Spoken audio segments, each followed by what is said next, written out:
call Dr. Naseer Dashti, who is a London-based writer on social Central Asian affairs. He is the executive president of the Baloch Human Rights Council. His book includes The Baloch Conflict with Iran and Pakistan, Aspects of a National Liberation Struggle 2017. The Baloch and Balochistan has historical account from the beginning to the perspective. The fall of Baloch state 2012, The Voice of Reason 2008, and in a Baloch perspective 2008. He has contributed numerous articles on current affairs related to Central Asia in general and on Balochistan and in Sindh in particular. Please join me in welcoming Dr. Naseer Dashti to the stage. Baloch are facing a unique enemy. It is unique because in the history of national liberation struggles, Pakistan came out of blue, and it is the only country or state who was supposed to be liberated from a mighty colonial power, the British Empire. But the ideology of Pakistan was created in the White Hall in London, not from the lands now constituted the Pakistani state. It is unique because the national language of this state is not the language of any person or any national entity in Pakistan. And this national language was brought from North India. It is the only country or state in the history of the world that is claimed by Pakistani intellectuals and the school curriculum that it was gifted by Allah. There is no gifted states other than Pakistan in this world, or maybe not in the coming world. And then this is the only country who was liberated as claimed by the Pakistani school curriculum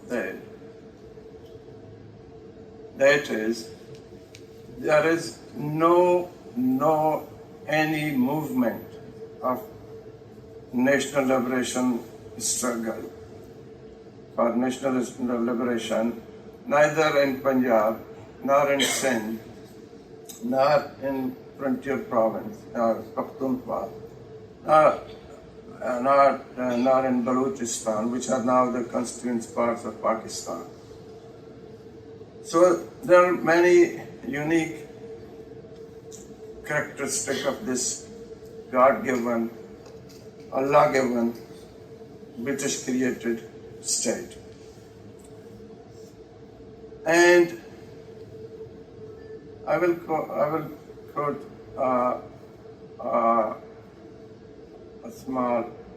a little story.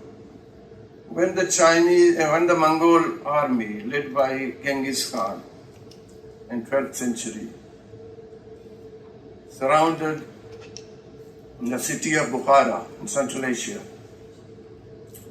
the modus operandi of Mongol army was that they usually surrounded the cities, they occupied them, and they killed every single person.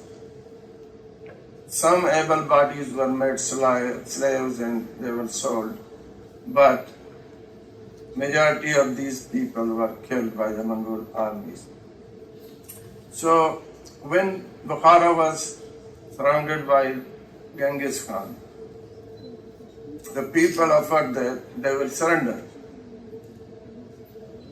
They surrendered, and the Mongol army entered the city, which was at that time a huge metropolitan city, very wealthy, like today's London, New York, or any other big city in the world. So Genghis Khan ordered his army that we have to kill these people, because when we withdraw, they will resist, they will make our forward advance difficult. So when the Mongol army began killing the residents of Bukhara, the religious leaders, mullahs, they came to Genghis Khan holding Quran in their hands or on their heads, whatever the way was. And Genghis Khan was sitting on a horse in the great mosque of Bukhara. So these mullah went there in front of him and they begged that the killing must be stopped. The Genghis Khan said, why? What happened if I kill the citizen? And they said, look, they are Muslims. And if you kill Muslims, Allah will be angry with you. And then Genghis Khan asked, what will happen if Allah will be angry with me? He said, He will bring miseries upon you. He said, okay, I will continue killing, because at that moment, I am the flail of Allah, and I will flail you, and I will kill you. So, by all account, this Allah-gifted state, British created state, is a flail of Allah for Baloch, for Pathans, for Sindhis, for the whole region, whole South Asian region. And it has brought countless miseries, not only to us, not only to the Baloch, but every single person in the region. So that was just for fun. But there are more serious issues. What is going on in Balochistan has very dangerous consequences for our people in the coming years, or coming months and years. The immediate issue is the putting names of the activists who are peacefully mobilizing the people against the resource exploitation and the enforced disappearances in Balochistan. And because the state is very fearful of mass mobilization, to the psychology of every military establishment. So the state is now putting all the non-political activists in the fourth schedule. This fourth schedule is a very dangerous phenomenon, because when you are put in the fourth schedule, it means you are a terrorist, undeclared terrorist, unconvicted terrorist. And under the fourth schedule, the state can watch your movement, and if he wishes, then you are to be asked to report to the nearest police station every week or every month, whatever they want to do.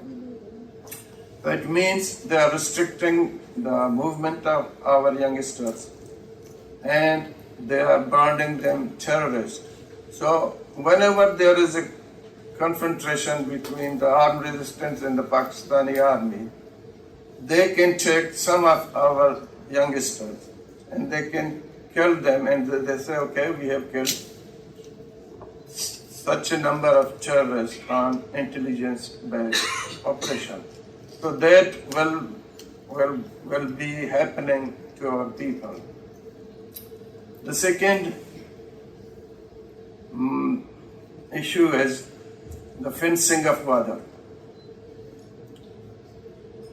With Chinese funding, Pakistani state has decided to fence the whole Gwadar town,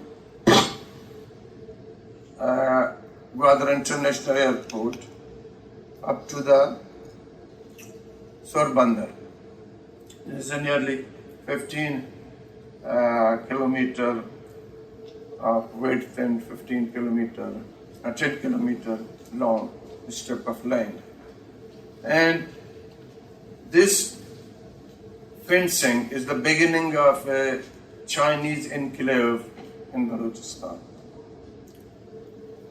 There has been some colonial enclaves in the past, or maybe some are still there, but this enclave will be the first socialist enclave in our part of the world. In other words, this area will be separated from Balochistan, and it will be in the direct control of the Chinese People's Liberation Army.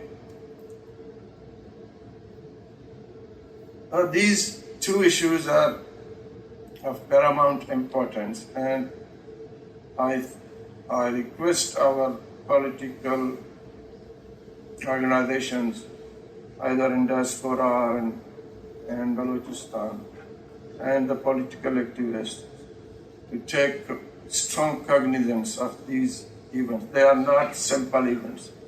They have far-reaching social, political, physical, and economic repercussions on our people. Thank you.